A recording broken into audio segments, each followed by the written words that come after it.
आज मैं एक बहुत मीठे विषय का संक्षेप में विवेचन कर रहा हूं। यह विषय हमारे जीवन के सकार और नकार, सुखद और दुखद, अच्छे और बुरे के विपरीत पहलुओं से संबंधित है। यह विषय जीवन के दो विपरीत के एक्सट्रीम लेवल्स को स्पष्ट करता है। इस विषय में मैं मध्यम वर्ग के लोगों के अनुभवों की बात नहीं, बल्कि जीवन के एक्सट्रीम अनुभवों और मनुष्य वर्ग की बात कर रहा हूं। समाज में या इतिहास में गायन, वर्णन, उल्लेख एक्सट्रीम लेवल्स वालों का ही मिलता है। इसका उद्देश्य है कि आध्यात्म विज्ञान के कुछ एक कठिन बिंदुओं का सरलीकरण हो सके। यह यथार्थ समझने वालों के दृष्टिकोण को पॉजिटिव रूप से बदल देगी। आइए इसे कई दिशाओं से समझते हैं। सिक्के के दो पहलुओं की व्यापक व्याख्या। हमने ईश्वरीय महावाक्यों में जीवन के विपरीत पहलुओं के बारे में बहुत कुछ सुना हुआ है। इसके कुछ एक उदाहरण हैं, जैसे सबसे ज्यादा पावन पूजनीय भी तुम हो बनते हो और पतित भी तुम ही बनते हो। पूरे कल्प में आधा कल्प सुख और आधा कल्प दुख होता है। तुमने बहुत अकिचार सुख देखे हैं। तुम बैगर से प्रिंस बनते हो, तुम साहूकार से गरीब बनते हो। देवताएं बुद्धू होते हैं, अब तुम बुद्धू से बुद्धिमान बनते हो। कल युग के अर्थात कल्प के अंत में केवल एक ही जन्म लेने वाली आत्मा भी एक ही जन्म में सुख और दुख की सतो, राजो, तमो तीनों अवस्थाओं का अनुभव करती है, इत्यादि इत्यादि। इनकी लंबी लिस्ट है। इन सभी ईश्वरीय महावाक्यों को बहुत से लोग कई बार सुनने के बाद भी प्रायः नहीं सुनते हैं। सुनते हुए भी हमारे आचार, विचार, व्यवहार वैसे के वैसे ही, पहले जैसे ही बने रहते हैं। इन महावाक्यों में यही समझाने की ईश्वरीय कोशिश है कि किसी भी प्रकार के मानसिक अनुभव की परोक्ष में विपरीत अनुभव की पृष्ठभूमि होती है। यदि मन की पृष्ठभूमि में सुख का अनुभव है, तभी दुख का अनुभव हो सकता है। यदि मन की पृष्ठभूमि में दुख का अनुभव है, तभी सुख का अनुभव हो सकता है। धरती पर सतयुग की स्थिति बनने में लाखों करोड़ों वर्षों की एक लंबी प्रक्रिया का हाथ रहा है। सतयुग को विकास करने के परोक्ष में सुखों और दुखों के अनुभवों की एक लंबी श्रृंखला का योगदान रहा है। सुखों की दुनिया सतयुग बनने में क्रमबद्ध दुखों के अनुभवों की भी भूमिका रही है। जब समय परिस्थितियां बदलती हैं, तो सुख और दुख इत्यादि गुणों के अनुभव भी बदलते हैं। अर्थ यह हुआ कि सृष्टि चक्र में सुखद पृष्ठभूमि बनने के बाद ही दुख का पता चलता है। वैसे ही सुख उसी आत्मा को अनुभव होगा जिसने दुख का अनुभव किया हुआ होगा। दिन का अनुभव है, रात के अनुभव पर निर्भर है। मन के तल पर होने वाले सभी अनुभव विपरीत के अनुभव होते हैं। जैसे काले रंग के बोर्ड पर सफेद रंग के अक्षर और सफेद रंग के बोर्ड पर काले रंग के अक्षर स्पष्ट दिखाई देते हैं। विरले ज्ञानी योगी ही मन के इन एक्सट्रीम स्थितियों के अनुभव करते हैं। इन्हें हमें अनेक गुणात्मक पहलुओं के अनुसार विस्तार से समझना चाहिए। मन की अनेक गुणात्मक स्थितियों को ही गुण नाम दिया है, जैसे सुख, शांति, ज्ञान, शक्ति, पवित्रता, प्रेम और आनंद। अन्य अनेक नैतिक गुणों की गुणात्मक स्थितियां भी विपरीत होती हैं। एक ही आत्मा में विपरीत मानसिक स्थितियों के अनुभव भरे हुए होते हैं। यदि सुख का अनुभव है, तो दुख का अनुभव भी अवश्य रहा होगा। मन अनेक स्थितियों में कार्य करता है। जितना ज्ञान का, उतना ही अज्ञान का अनुभव, जितनी शांति का, उतना ही अशांति का अनुभव इत्यादि। इसे अन्य प्रकारों से भी समझें।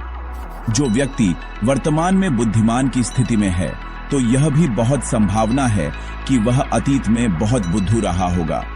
कोई व्यक्ति सुपीरियरिटी कॉम्प्लेक्स में क्यों है? क्योंकि अतिशय संभावना है कि उसने अतीत में इंफीरियरिटी का अनुभव किया होगा। कोई व्यक्ति ज्यादा त्यागी क्यों?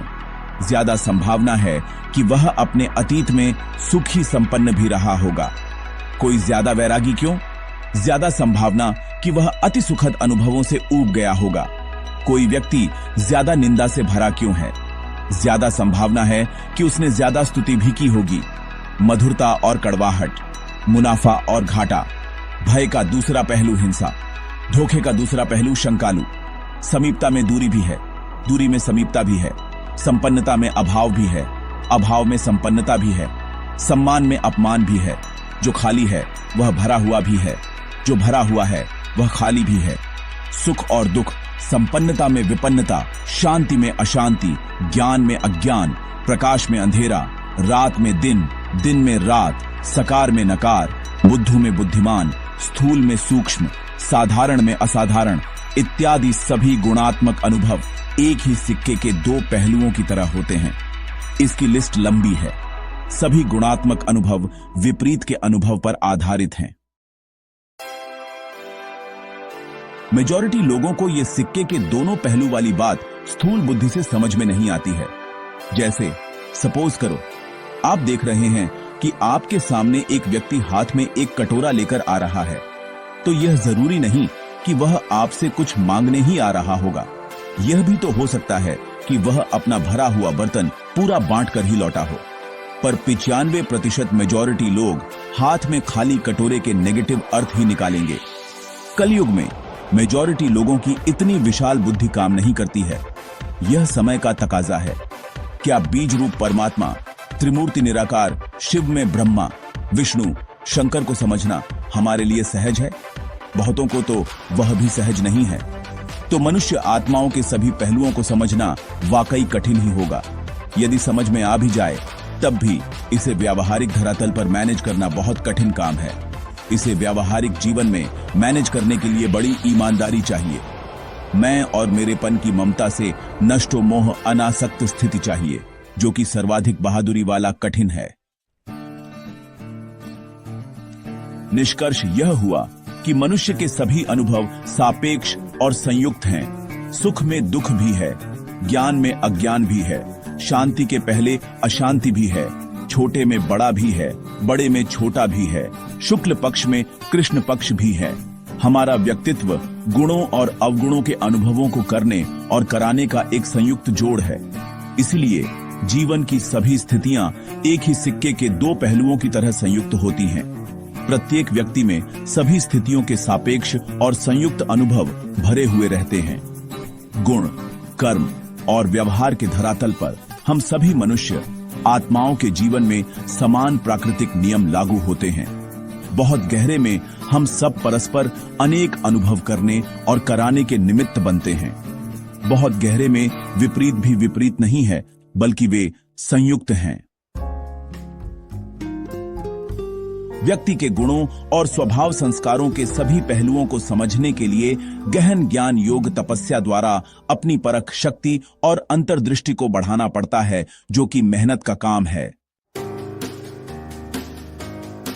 माना कि यह कठिनाई अनादि और दोहरी है, पर फिर भी साक्षी रहते हुए किसी भी आत्मा के लिए अपने मन में कोई निंदा ग्लानि भाव नहीं, कोई शिकायत भाव नहीं, कोई द्वेष भाव नहीं, कोई अपराध या दोष भाव नहीं, स्वयं के ही स्वभाव और कर्म स्वभाव में स्थित रहना, इतना तो सहज रूप से कर ही सकते हैं। जब सब संयुक्त है तो सफलता, सुख और प्राप्ति में इतराने की बात व्यर्थ है।